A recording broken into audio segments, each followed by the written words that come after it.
প্রাণের হাবিব গো। ও আমি নয়নে ভরে দেখব শুধু তোমারে, এ আমি নয়নে জুড়াই দেখব শুধু তোমারে।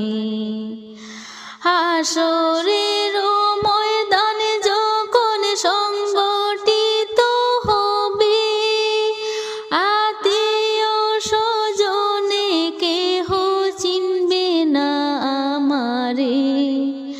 হাসরের ময়দানে যখন সংগঠিত হবে, আত্মীয় স্বজনে কেহ চিনবে না আমারে। ওই দিন আপন বলে